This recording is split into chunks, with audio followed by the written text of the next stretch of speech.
నమస్తే అన్న, అందరికీ నమస్కారం. ప్రస్తుతం కువైట్ మరియు గల్ఫ్ దేశాలు యుద్ధం ముగుస్తూ ఉన్న నేపథ్యంలో ప్రధానంగా చేస్తూ ఉన్న డిమాండ్ ఏంటంటే కానీ హార్ముజ్ జలసంధి ఏదైతే ఉందో, ఇరాన్కు సంబంధించిన హార్ముజ్ జలసంధి ఏదైతే ఉందో అది అంతర్జాతీయ జలమార్గంగా ప్రకటించాలి. ఇరాన్ యొక్క ఆధిపత్యం ఆ యొక్క హార్ముజ్ జలసంధి మీద ఉండకూడదని చెప్పేసి అమెరికాకైతే కువైట్ మరియు గల్ఫ్ దేశాలు తేల్చి చెబుతూ ఉన్నాయన్నమాట. ఎందుకంటే కానీ స్ట్రైట్ ఆఫ్ హార్ముజ్ అనేది ఏదైతే ఉందో కువైట్ మరియు గల్ఫ్ దేశాలు వ్యాపారాలు చేసుకోవడానికి, ఈ దేశాలన్నీ చమురుపైన ఆధారపడి జీవిస్తూ ఉన్న దేశాలని అందరికీ తెలిసిందే.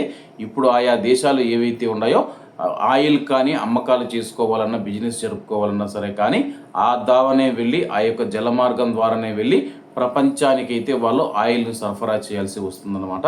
ప్రస్తుతం మేము టోల్ గేట్ పెడతాము, హార్ముజ్ను మా చేతిలోకి తీసుకుంటామని చెప్పేసి ఇరాన్ రోజుకు ఒక ప్రకటన ఇది చేస్తూ ఉందన్నమాట. ఈ నేపథ్యంలో కువైట్ విదేశాంగ మంత్రి కీలక ప్రకటన చేశారన్నమాట. స్ట్రైట్ ఆఫ్ హార్ముజ్లో కొత్త హోదాను విధించే ఏ ప్రయత్నాలనైనా కువైట్ దేశం పూర్తిగా తిరస్కరిస్తుందని చెప్పేసి ఆయన ప్రకటించారన్నమాట.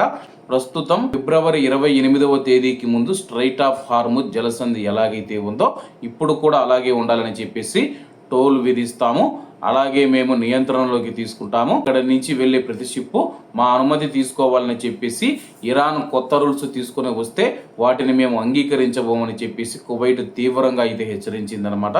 మరోవైపు గల్ఫ్ దేశాలు సౌదీ కావచ్చు, లేకపోతే ఖతార్ కావచ్చు, బెహ్రెయిన్ కావచ్చు, ఒమాన్, యుఏఈ దేశాలు కూడా అయితే వ్యతిరేకిస్తూ ఉన్నాయన్నమాట. అలాగే ఒమాన్ దేశానికి పెద్ద ఇబ్బంది ఉండదన్నమాట.